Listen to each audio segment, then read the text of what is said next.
Hoje mais uma história de sucesso e fracasso com a gestão da qualidade. Eu vou contar para vocês uma história, dessa vez voltada para a área de saúde, de duas clínicas, que eu vou chamar aqui de Clínica Sucesso e Clínica Fracasso. E o tema é a identificação do paciente. Bom, esse fato aconteceu do mesmo modo nas duas clínicas, porém o desfecho para uma delas foi totalmente diferente da outra, porque ela utilizou a gestão da qualidade. Bom, vamos aos fatos do que realmente aconteceu. Então existia uma pessoa que não queria ser mandada embora da sua empresa. Então a empresa ela acabou mandando essa funcionária embora, sem justa causa, e ela resolveu fraudar essa empresa e a clínica que ela foi fazer o exame. Qual o exame que ela foi fazer? Ela foi fazer um exame de ecografia para detectar que ela estava grávida. Só que chegando na clínica, o que ela fez? Essa paciente chegou na clínica junto com uma amiga dela que estava grávida, fizeram o cadastro, ela fez o cadastro na recepção, entregou a documentação, deixou tudo certinho. Esse fato aconteceu exatamente igual na outra clínica. Pediram o documento de identidade, fizeram o cadastro exatamente da mesma forma. Só que a partir deste momento, desse ponto crucial, houve uma grande diferença nas duas clínicas. Na Clínica Sucesso, quando o médico chamou para fazer o exame, ele conferiu o nome completo da paciente. Ele verificou justamente, confirmou o nome do pai, confirmou o endereço, fez umas checagens específicas desse processo.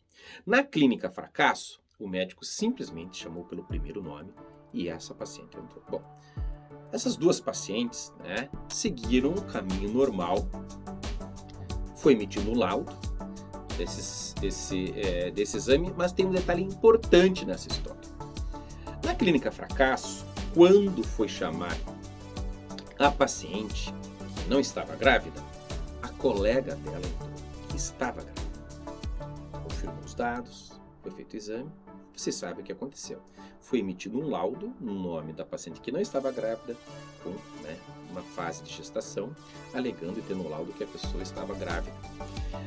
De posse desse laudo, ela simplesmente retornou ao trabalho dela e apresentou o laudo dizendo que ela estava grávida e que não podia ser mandada embora.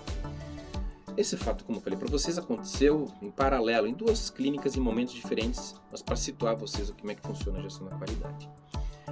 A empresa, mais tarde, ela acabou descobrindo, que não vem ao caso aqui como, acabou descobrindo que houve uma fraude e acionou juridicamente tanto a paciente quanto as clínicas que fizeram e emitiram o exame para verificar, acionar isso, porque a paciente e essa funcionária acabou sendo reintegrada, uma série de transtornos, ela acabou entrando na justiça contra a paciente e contra a clínica, entendendo que talvez a clínica fosse cúmplice desse processo, alguma coisa nesse sentido. Bom, mas o que aconteceu, Célio? Você está falando de sucesso e fracasso. Até agora eu vi que as duas estão tendo fracasso no seu processo.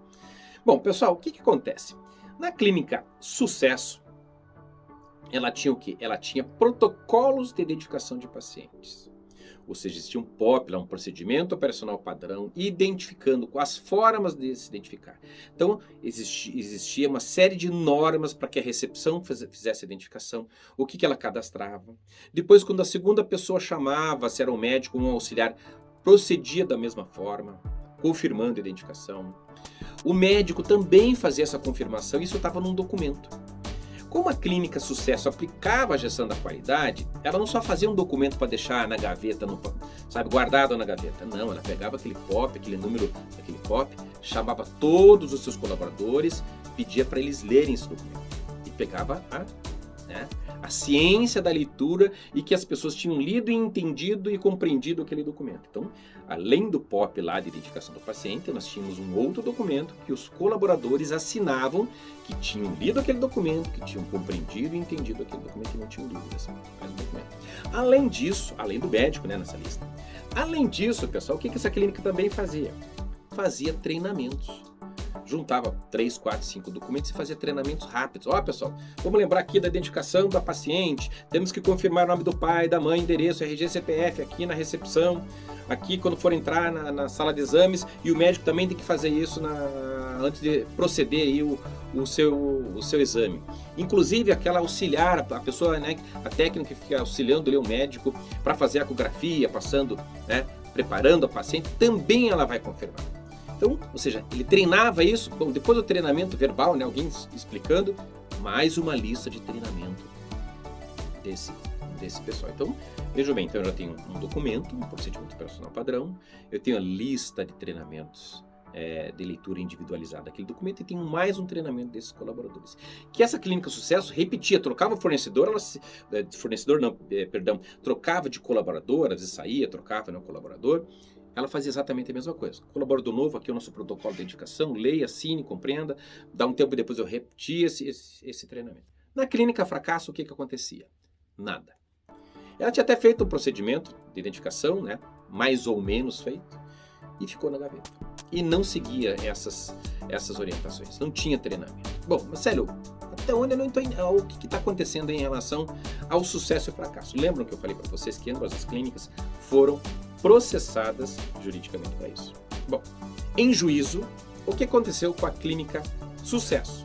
Quando elas foram apresentar a documentação, elas apresentaram o procedimento operacional padrão, apresentaram a lista de leitura individualizada, apresentaram os treinamentos. Percebem? Tinham todas essas evidências de treinamento para lá. A clínica fracasso tinha até um documento, mas não tinha ninguém, não tinha ciência daquela documentação. Ninguém sabia daquela documentação, não havia treinamento, não tinha como fazer uma evidência nesse sentido. Então ela não tinha como se defender, ela não tinha como provar.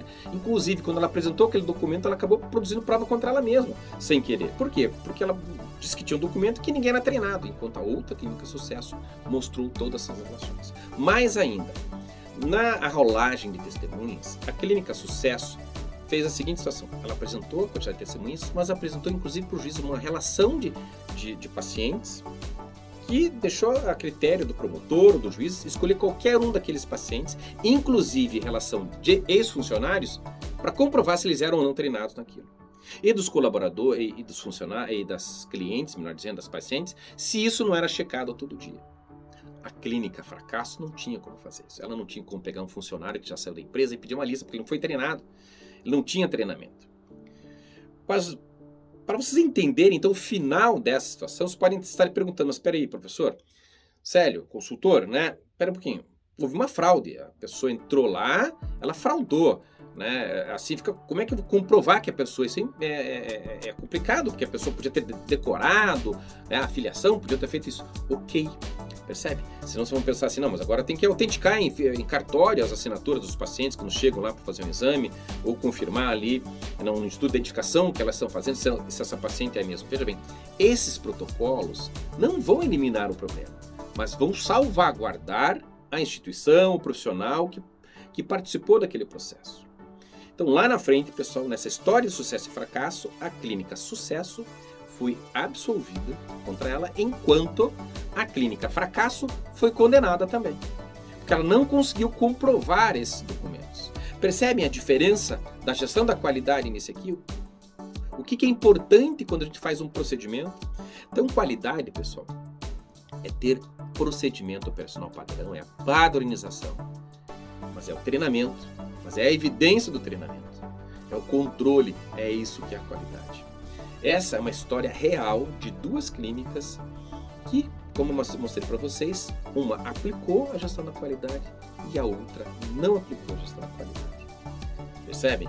Que estrutura, equipamentos, ambas tinham provavelmente a mesma qualidade de equipamentos modernos, profissionais de extrema capacidade técnica, mas aonde que falhou? Percebem? Não adianta eu ter milhões de dólares ou equipamentos extremamente caros lá atrás se eu erro no protocolo, se eu não treino o meu colaborador, se eu não fiscalizo, se eu não tenho evidências para fazer isso. Então, gestão da qualidade, quando as pessoas falam que é burocrática, quem fala isso, pessoal, é que não conhece a gestão da qualidade. Não conhece as consequências de você fazer a qualidade de uma boa maneira ou de uma má maneira. Então você pode pegar, por exemplo, esse exemplo que eu passei para vocês e verificar, né, traduzir, adaptar a sua clínica e dar uma olhadinha e verificar o que essa história é aplicável. Aqui a gente verificou alguns requisitos de qualidade, né, fundamentos à qualidade, para a gente poder trabalhar esses processos em qualquer área, mas principalmente para o pessoal da área de saúde, que é importante a identificação do paciente. Gostou? Fique atento, clique lá, se inscreva no canal, ligue o sininho para você receber novas mensagens, avisando vocês que tem novas histórias da qualidade. Se inscreva, divulgue esse canal, ajuda a gente a crescer para poder divulgar a qualidade para o Brasil e, como eu sempre falo aqui, para ajudar as pessoas e as empresas também. Até mais!